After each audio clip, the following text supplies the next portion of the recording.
તો ગુજરાતના પ્રવાસે પ્રધાનમંત્રી નરેન્દ્ર મોદી આજે આવ્યા છે ત્યારે અત્યારે હજીરા ખાતે વડાપ્રધાન નરેન્દ્ર મોદી આવી ચૂક્યા છે અને સમગ્ર રીતે શસ્ત્રોનું નિરીક્ષણ પણ તેમના દ્વારા કરવામાં આવી રહ્યું છે। તો 56 વિકાસના કાર્યોનું વડાપ્રધાન નરેન્દ્ર મોદીના હસ્તે જે રીતે લોકાર્પણ અને ખાતમુહૂર્ત થવાનું છે ત્યારે અત્યારે વડાપ્રધાન નરેન્દ્ર મોદી પહોંચી ચૂક્યા છે હજીરા ખાતે।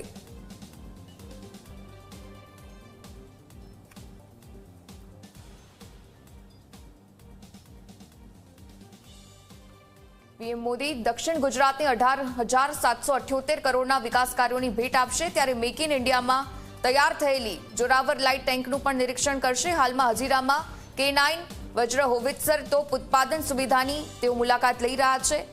તીર ડ્રોન એર ડિફેન્સ પ્રોજેક્ટનું પણ તેમના દ્વારા નિરીક્ષણ કરવામાં આવી રહ્યું છે। તો આ સાથે એરબેઝ સુરક્ષા માટેની CIWS રડાર સિસ્ટમ છે તેની પણ સમીક્ષા વડાપ્રધાન નરેન્દ્ર મોદી દ્વારા કરવામાં આવી રહી છે। તો સુરત એરપોર્ટ પર વડાપ્રધાન નરેન્દ્ર મોદીનું આગમન થઈ ચૂક્યું અને ત્યારબાદ તેઓ આવી પહોંચ્યા છે હજીરા ખાતે। હજીરા સ્થિત L&T ડિફેન્સ પ્લાન્ટની મુલાકાતે પહોંચ્યા છે। તેઓ આ પ્લાન્ટમાં અંદાજે 45 મિનિટ જેટલો સમય રોકાશે અને સંરક્ષણ ક્ષેત્રની કામગીરીની સમીક્ષા કરશે। હજીરાનો આ મહત્વપૂર્ણ કાર્યક્રમ પૂર્ણ કર્યા બાદ તેઓ સુરત એરપોર્ટ આવશે અને ત્યાંથી બાય રોડ સાંજે 4 થી 4:30 વાગ્યાની આસપાસ ઇન્ડોર સ્ટેડિયમ ખાતે પહોંચશે અને ઇન્ડોર સ્ટેડિયમ ખાતે પીએમ મોદીને આવકારવા માટે અને તેમની સભાને સંબોધિત કરવા અને સાંભળવા માટે પણ જે માનવ મહેરામણ છે તે ઉમટી પડ્યું છે। તો સુરત એરપોર્ટ પર ઉતરાણ કર્યા બાદ પીએમ મોદી ચોપર દ્વારા સીધા હજીરા સ્થિત L&Tના ડિફેન્સ પ્લાન્ટની મુલાકાતે પહોંચ્યા છે। તેઓ આ પ્લાન્ટમાં અંદાજે 45 મિનિટ જેટલો સમય છે તે રોકાશે। 18,778 કરોડના 24 વિકાસ કાર્યોનું લોકાર્પણ અને ખાતમુહૂર્ત છે આજે થવાનું છે ત્યારે હજીરામાં L&T પ્લાન્ટની મુલાકાત વડાપ્રધાન મોદી લઈ રહ્યા છે।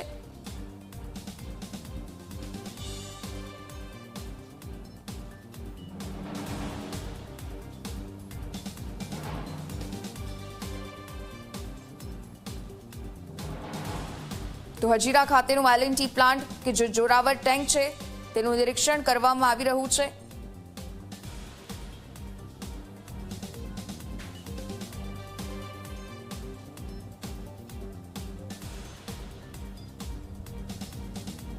તો હજીરામાં ગ્રીન હાઇડ્રોજન પ્લાન્ટની મુલાકાત છે। આ સાથે સાથે 7 જિલ્લામાં 13,926 કરોડના વિકાસ કાર્યોનું લોકાર્પણ અને ખાતમુહૂર્ત કરવામાં આવી રહ્યું છે। ફોન લાઈન પર સંવાદદાતા રવિ જોડાયા છે, વિગતે જાણકારી તેમની પાસેથી રહીએ। રવિ, સુરતનું આ હજીરા ખાતેનું L&T કે જ્યાં વડાપ્રધાન નરેન્દ્ર મોદી નિરીક્ષણ કરી રહ્યા છે, કેટલા સમય સુધી રોકાશે અને નિરીક્ષણ કરવામાં આવી રહ્યું છે, શું અપડેટ્સ આપની પાસે?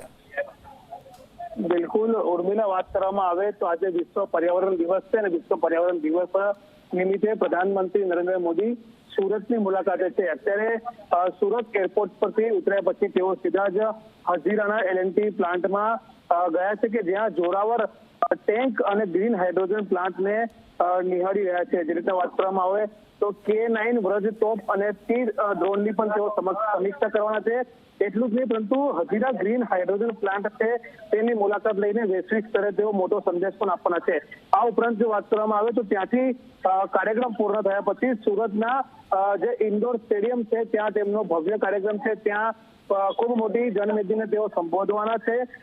સુરતમાં 18,778 કરોડના વિકાસ કાર્યોની તેઓ ભેટ આપવાના છે, જેમાં સુરતથી દક્ષિણ ગુજરાતના 7 જેટલા જિલ્લાના 8 વિભાગના 24 વિકાસ પ્રકલ્પોની તેઓ ભેટ આપશે।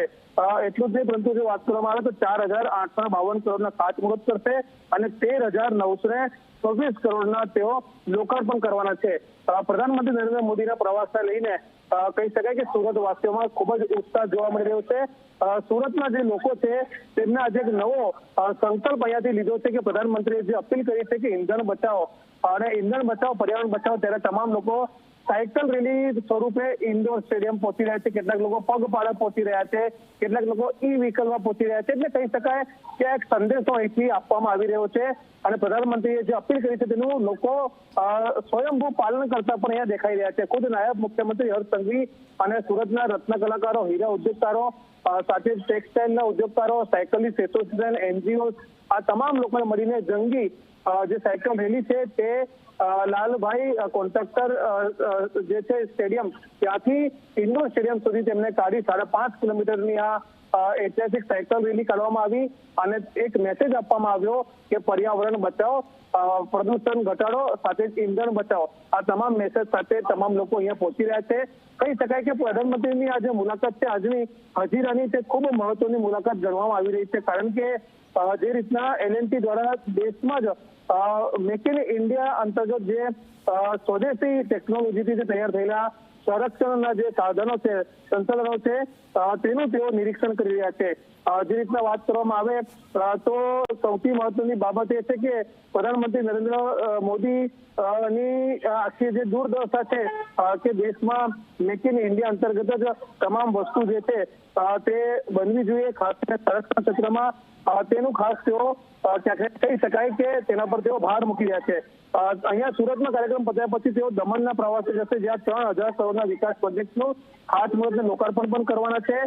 જે રીતના વાત કરવામાં આવે તો અત્યારે હજીરાના જે એલએનટીના જે પ્લાન્ટ છે ત્યાં તેઓ કહી શકાય કે મુલાકાત લઈ રહ્યા છે. તે રીતના હું તમને બતાવી દઉં તો આ જોરાવર લાઇટ ટેન્ક જે છે તેની ખાસિયત એ છે કે સંપૂર્ણ સ્વદેશી રૂપે વિકસિત કરવામાં આવેલું આ લાઇટ યુદ્ધ ટેન્ક છે કે જે લદ્દાખ અને વાસ્તવિક નિયંત્રણ રેખા એટલે કે એલએસી જેવા અતિ ઊંચાઈ ધરાવતા અને દુર્ગમ પહાડી ક્ષેત્રોમાં દુશ્મનોને નેસ્ત નાબૂદ કરવા માટે ખાસ ડિઝાઇન કરવામાં આવી છે. અને સૌથી મહત્વની બાબત એ છે કે આનું જે વજન છે માત્ર 25 ટન છે અને આનું જે નામ રાખવામાં આવ્યું છે તે 19મી સદીના પ્રખ્યાત ડોગરા જનરલ જોરાવરસિંહના નામ પરથી આ ટેન્કનું નામ રાખવામાં આવ્યું છે. અને ઓછા વજનના કારણે આ ટેન્ક ભારતીય સેનાના વિમાન કે હેલિકોપ્ટર મારફતે પહાડી વિસ્તારોમાં સરળતાથી હેન્ડલિંગ પણ કરી શકાય તે પ્રકારની આ ટેન્ક બનાવવામાં આવી છે. તે ઉપરાંત વાત કરીએ તો અત્યાધુનિક K9 વ્રજ હોવિત્ઝર ગન ફેસિલિટીની પણ તેમણે મુલાકાત લીધી છે, જેમાં ભારતીય સેનાના ભાતામાં સામેલ આ અત્યાધુનિક 155 મિલીમીટર 52 કેલિબરની સ્વસંચાલિત હોવિત્ઝર તોપ છે તેની સચોટ મારક ક્ષમતા માટે જાણીતી છે. સૌથી સારી બાબત એ છે, એની વિશેષતા એ છે કે યુદ્ધના મેદાનમાં ભારે વજન હોવા છતાં પણ અત્યંત ઝડપથી આગળ વધવાની અને ગમે તેવા વિષમ વાતાવરણમાં પણ દુશ્મનના સૈન્ય પર પલટવારમાં પ્રયત્ન કરવાની આ તોપની ક્ષમતા રહેલી છે, તેનું પણ પ્રધાનમંત્રી નરેન્દ્ર મોદી નિરીક્ષણ કરી રહ્યા છે. આ ઉપરાંત વાત કરવામાં આવે તો તીર, ડ્રોન, એર ડિફેન્સ અને CIWS રડાર સિસ્ટમનું પણ તેઓ નિરીક્ષણ કરી રહ્યા છે. આની ખાસિયત એ છે કે આ એક પ્રભાવશાળી માનવ રહિત એરિયલ ટાર્ગેટ છે, જેને રક્ષા ક્ષેત્રમાં એન્ટી મિસાઇલ અને આધુનિક હથિયારોના પરીક્ષણ માટે વિશેષ રૂપે ડિઝાઇન કરવામાં આવી છે. આ સાથે PM CIWS જે પ્રોજેક્ટ છે તેની પણ સમીક્ષા કરી રહ્યા છે અને જે સ્વદેશી રડાર અને રક્ષા પ્રણાલી છે ખાસ કરીને ભારતીય વાયુસેનાની એરબેઝ સુરક્ષા અને હવાઈ ક્ષેત્ર રક્ષણ માટે સ્થાનિક સ્તરે વિકસિત અને નિર્મિત કરવામાં આવી છે. તે ઉપરાંત જે પર્યાવરણ દિવસ છે, આજે તો પર્યાવરણ દિવસ છે, હજીરા ગ્રીન હાઇડ્રોજન પ્લાન્ટનો પણ તેઓ મુલાકાત લઈને એક વૈશ્વિક સ્તરે સંદેશો આપી રહ્યા છે, કારણ કે આ એટલું મોટું એક સિદ્ધિ છે કે અત્યાધુનિક પ્લાન્ટ સંપૂર્ણપણે નવીનીકરણીય ઉર્જા એટલે કે સોલર પાવર અને અદ્યતન બેટરી સ્ટોરેજ સિસ્ટમનો ઉપયોગ કરે છે. અને આ ગ્રીન પ્લાન્ટમાં પાણીના ઇલેક્ટ્રોલિસિસ દ્વારા પ્રતિદિન 45 કિલોગ્રામ જેટલા ઉચ્ચ શુદ્ધતા ધરાવતા ગ્રીન હાઇડ્રોજનનું સફળતાપૂર્વક ઉત્પાદન કરવામાં આવે છે. અને આ પર્યાવરણના પ્રદૂષણ ઘટાડવા માટે તેમજ ટેકનોલોજીનો આજની સમયમાં ગેમ ચેન્જર સાબિત કરી શકાય તે પ્રકારની આ ટેકનોલોજી છે અને તેને પણ પ્રધાનમંત્રી નરેન્દ્ર મોદી દ્વારા નિરીક્ષણ કરવામાં આવી રહ્યું છે. આમ કહી શકાય કે આજના દિવસે પ્રધાનમંત્રીની આજે મુલાકાત છે ખૂબ મહત્વની માનવામાં આવી રહી છે. એક તો એલએનટીના હજીરા પ્લાન્ટમાં મુલાકાત અને ત્યાર પછી સુરતના વાસીઓને સુરતથી દક્ષિણ ગુજરાતના 7 જિલ્લાઓને 18,000 કરોડથી પણ વધારે ની જે પ્રકલ્પોની ભેટ છે તે પ્રધાનમંત્રી આપવાના છે. જી ઉર્મિલા.